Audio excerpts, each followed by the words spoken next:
करतच आहोत, परंतु 40 नंतर पुन्हा जुने छंद आठवा, ते सुरू करा, स्वतःवर पैसे खर्च करा. आणि स्वतःवर खर्च करणं म्हणजे ब्युटी पार्लरमध्ये जाणं नाही. मी जे पूर्वी करत होते कॉलेजला असताना, माझं स्वतःचं बलस्थान काय आहे, माझी पॉझिटिव्ह गोष्ट कोणती आहे, ती मी कशी डेव्हलप करीन. चांगल्या मैत्रिणी जमवा, पिकनिकला जा, मजा करा. नवऱ्याकडून अपेक्षा ठेवूच नका. एखादीला जर क्रेडिट मिळालं तर ती भाग्यवान आहे, तिचा मी जिल्हा परिषदच्या वतीने सत्कार करायला तयार आहे. पण अशा फार कमी. कारण पिकतं तिथे विकत नाही. स्वतःसाठी जगायला शिका एका वयानंतर. हे मी कुठल्याही क्वालिफिकेशनने नाही बोलत आहे. स्वतःसाठी जगा. मी माझ्या घरासाठी मी घर घेऊन ठेवलं, मी गाडी घेऊन ठेवली आहे, मुलांची सोय केली आहे, मुलांना शिकवलं, मुलीचं लग्न केलं आहे. त्या मजेत आहेत, सर्व मजेत आहेत. पुढच्या पिढीकडून आपण शिकायचं आहे. आता मी माझ्या मुलीकडून शिकते आहे. शनिवार रविवार मी घरच्या फरशा पुसत बसते, माझी मुलगी पिकनिक काढून जाऊन येते कुठेतरी, आणि मी विचार करते की माझी फरशी कशी चमकेल.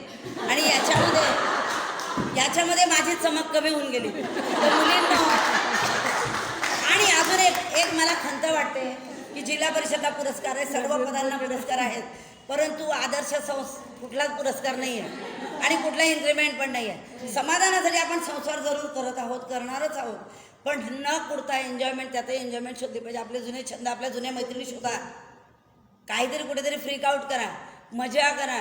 आणि माझं तर म्हणणं हे तर आपलं काम चालू राहणारच आहे. जिथे जाऊ तिथे हेवे दावे करण्यापेक्षा उसकी साडी मेरी साडी से सफेद क्यों, काही गरज नाही आहे. आपण छानपैकी, जिथे मी अनुभव एक घेतला असा की जितक्या बाया वाढतात तितकी कॉम्प्लिकेशन्स वाढतात.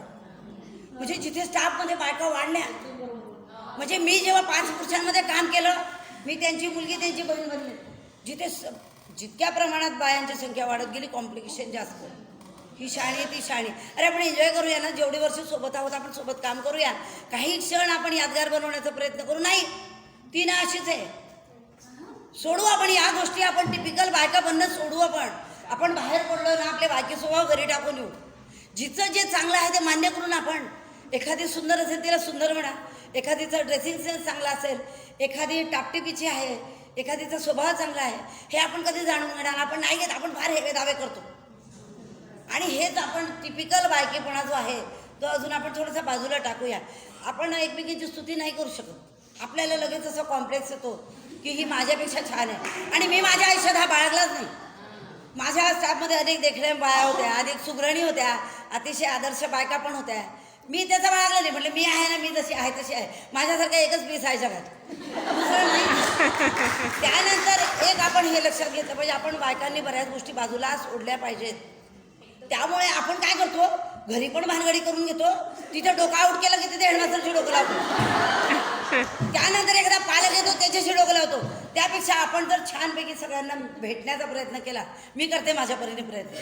मी कंडक्टरला पण चॉकलेट देऊन टाकणारी बाई. त्यांनी माझ्यासाठी आडवळणी जागेवर मला जर गाडीत बसवले, मी त्याला लगेच चॉकलेट देऊन टाकते. तो म्हणजे काय ताई, म्हटलं नाही, भेटत राहा. म्हणजे आपण आता आयुष्य क्षणभंगूर आहे. मी आज इथे बोलते आहे, असा कुठला जीआर नाही की मी 60 वर्ष जगणार आहे का 70 वर्ष जगणार आहे. आपण आनंद वाटूया. आपण जिथेही भेटलो तिथे आपण असं एकमेकांना बघतो की जसं आज हाय पाय दिसते. आपण मन मोकळं बोलत नाही, आणि हे बोलणंच आपण वेगवेगळ्या रोगांच्या रूपाने आपल्या शरीरामध्ये येतो. आपण छानपैकी एन्जॉय करायला शिकूया. खरोखर मी माझा वेळ दररोज 1 तास स्वतःसाठी काढून ठेवलेला आहे. तो मी कुठल्याही परिस्थितीत कोणाला देत नाही. आपण स्वतःसाठी जगूया, थोडं स्वार्थी होऊया. धन्यवाद.